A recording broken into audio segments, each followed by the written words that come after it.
Samahan niyo po akong gumawa ng isang Christmas dessert na favorite ng nakararami. Ay, very creamy guys ang aking gawa. Look at that. Hello po, good morning. Mag-order ako But of course, dalawa ang available yung butong. Pero syempre, dahil may pagkatamad ako, nagkakausan na ito. Pa-invert ako akong version butong. So, mobra ako butong na. Basta mobra ko butong experiment lang. So, mauna ng lasa. Mobra ako butong salad na good for 5 to 8 people lang. Ayun. Usual ate kong lapunta na ako sa mga kumakilala. Dahil gitanda nga, favorite. Using gulaman as butong. So, nakakapayok. Kaya ito gamiton para makabrahit ang baylo sa butong. So, daya nga lang video ay para pag-ulit na sa upload. Kasi nag-available yung butong. Ang ligaw sa mga pag-buksan natin. Pwede ang daya ka. Payok daya sa tintaan mo. Pag kumusun ko natin ang pinakatala na dapat. So ayun na nga mga kachamba, naglagay po ako ng isang basong tubig sa nabili kong ginayat na laman ng niyog para mapiga at makuha natin yung gata. Baka nagtataka po kayo, meron naman palang available na laman ng niyog. Bakit kaya hindi ito na lang ang gamitin natin na pangbuko sa ating buko salad? Well, yung ginagamit pong buko para sa buko salad at yung tinatawag dito sa amin na butong or sa English po ay yung coconut. Ito pong nabili ko ay very common sa palengke at galing sa gahin nga niyog o magulang na niyog. Hindi ko po nakunan yung actual na pagbiga or pag-strain ng niyog dahil nag-stock up po ang aking kopong-kopong na cellphone. So tayo po ay nakapiga ng isang baso ng gata.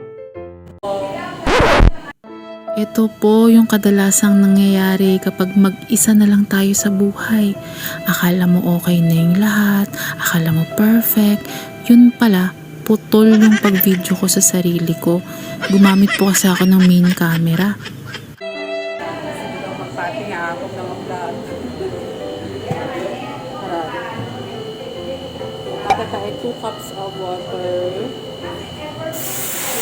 Ay, ang init. Ayan, hindi kasi nag-iingat. Nasaktan ka tuloy. Sa susunod, huwag ka basta-basta magtitiwala. Dahil nag-inarte na naman po ulit ang aking cellphone, hindi ko na naman nakuhanan yung paglagay ko ng gata. Gumamit po ako ng isang sachet ng unflavored and colorless na Mr. Gulaman. Slowly mix lang po hanggat maging okay ang consistency niya. Magdagdag po tayo ng konting sugar. Pag naluto na po, isalin po ang gulaman sa isang lalagyan at ilagay sa freezer para tumigas. Diyos! Para, padayon na yun, natatapag-abrat mo sa Ito po pala yung mga ingredients na ginamit ko. 1 bottle ng green na nata de coco, isang bottle ng red kaong, 1 can ng condensed, 1 can of whole kernel corn, 2 pouch ng Nestle cream, isang maliit na can ng mixed fruits, as isang Eden cheese. Sa atong pinaka-first nga brown egg, aton nga isif, aton nga fruits. Buwan natin daya it liquid na part para iwas panis, iwas bantos. Inuna ko na palang ilagay yung green na nata de coco.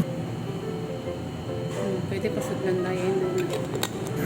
Medyo nahirapan po akong buksan yung bote ng kaong. Weakness ko po kasing magbukas ng mga nakasara. Dahil nag-stock up na naman po ulit yung aking cellphone, akala ko nagre-record. Yun pala, hindi. Hindi tuloy nakuhanan yung pag-strain ko ng mixed fruits. Yun, boy, natin yung freeze nga. Butong, pero wala man ito sa freezer. Medyo matigas na po ang ating buko substitute, so pwede na po siyang gayatin or kudkurin.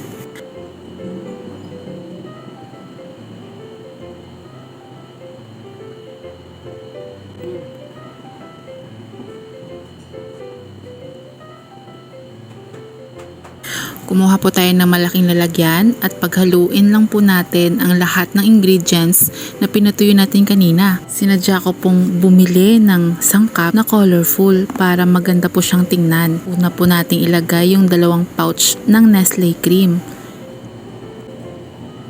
Kasunod po ay yung condense. Inubos ko po ang isang lata. Hinalo ko na rin po yung sliced na cheese. Finally po, ilagay na natin yung ginayat na gulaman.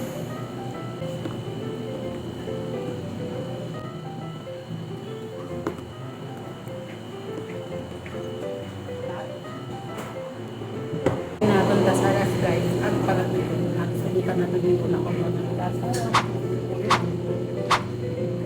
Samitan natin dito na kung ano dasaras. Kung marami pa yung hot chill. Bye! Evening guys. Yan ako makarami. Ilang hours din ko nakalipas. Samitan yung natog-atog nga. Tiyan or mekos-mekos na. Buko, gulaman. Yan ang itsura niya, chilled. Sabihin ko, itong kasawa ditong guys, kinaot matamis. Pero sige lang. Ano nakaray, December 22, nakaray, palim. Ay, very creamy guys ang aking gawa. Look at that. Look at that beauty. Aron. Guys, ang kanya nga gabi yung makaray. Kasi di ka tayo tanawan. Chos. Ang inarte, tawag na kunyari ka diet. Pero sige, magiging pong kinaon. Sige, magiging hinarbat, sweets. Kaya huwag iniwang. Kasi na, plus na ako, di ba? Buwang ganito. Ganyan. Ito yung itaw na to sa atong mga katiling bandiya. Dito nyo nato na ako kasi may keme nga bukugulaman.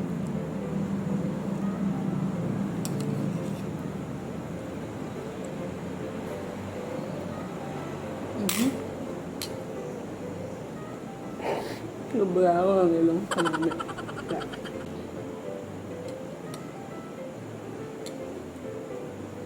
Malaman mo.